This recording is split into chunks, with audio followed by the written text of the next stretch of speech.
Bangladeshi cricketer Mustafizur রহমানকে IPL থেকে বাদ দেওয়ায় নিন্দা ও প্রতিবাদ জানানোর পাশাপাশি কড়া বার্তা দিলেন অন্তর্বর্তীকালীন সরকারের আইন, যুব ও ক্রীড়া উপদেষ্টা ডক্টর আসিফ নজরুল। এই সিদ্ধান্তের ক্ষোভ প্রকাশ করে তিনি সামাজিক যোগাযোগ মাধ্যম ফেসবুকে এক দীর্ঘ স্ট্যাটাস দেন। স্ট্যাটাসে ডক্টর আসিফ নজরুল লেখেন, উগ্র সাম্প্রদায়িক গোষ্ঠীর কাছে নতি স্বীকার করে বাংলাদেশের ক্রিকেটার মুস্তাফিজুর রহমানকে দল থেকে বাদ দেওয়ার জন্য কলকাতা নাইট রাইডার্সকে নির্দেশ দিয়েছে ভারতের ক্রিকেট বোর্ড। আমি এর তীব্র নিন্দা ও প্রতিবাদ জানাচ্ছি।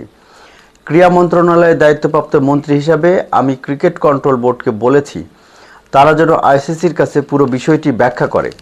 তিনি আরও বলেন, বোর্ড যেন জানিয়ে দেয় যে যেখানে বাংলাদেশের একজন ক্রিকেটার চুক্তিবদ্ধ হওয়ার সত্ত্বেও ভারতে খেলতে পারে না, সেখানে বাংলাদেশের গোটা ক্রিকেট টিম বিশ্বকাপ খেলতে যাওয়া নিরাপদ বলে মনে করতে পারে না।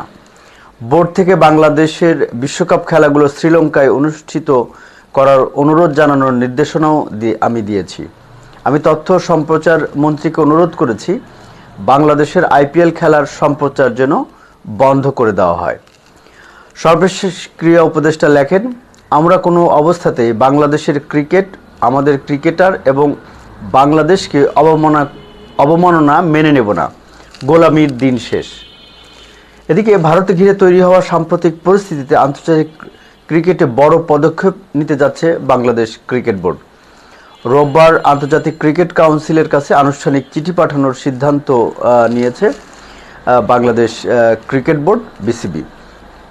আসন্ন টি-20 বিশ্বকাপ আগামী মাসেই শুরু হচ্ছে, যেখানে ভারত ও শ্রীলঙ্কা যৌথ আয়োজক।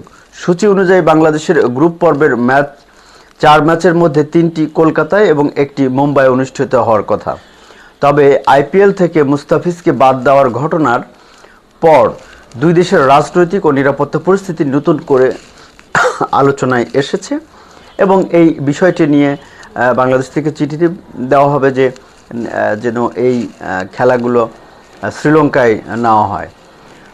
সুপ্রিয় দর্শক মণ্ডলী, আমরাও তীব্র প্রতিবাদ জানাই এই মুস্তাফিজের এই কাণ্ডকে। এবং সুপ্রিয় দর্শক মণ্ডলী, ভালো থাকবেন, সুস্থ থাকবেন, নিরাপদে থাকবেন, আমাদের সঙ্গে থাকবেন।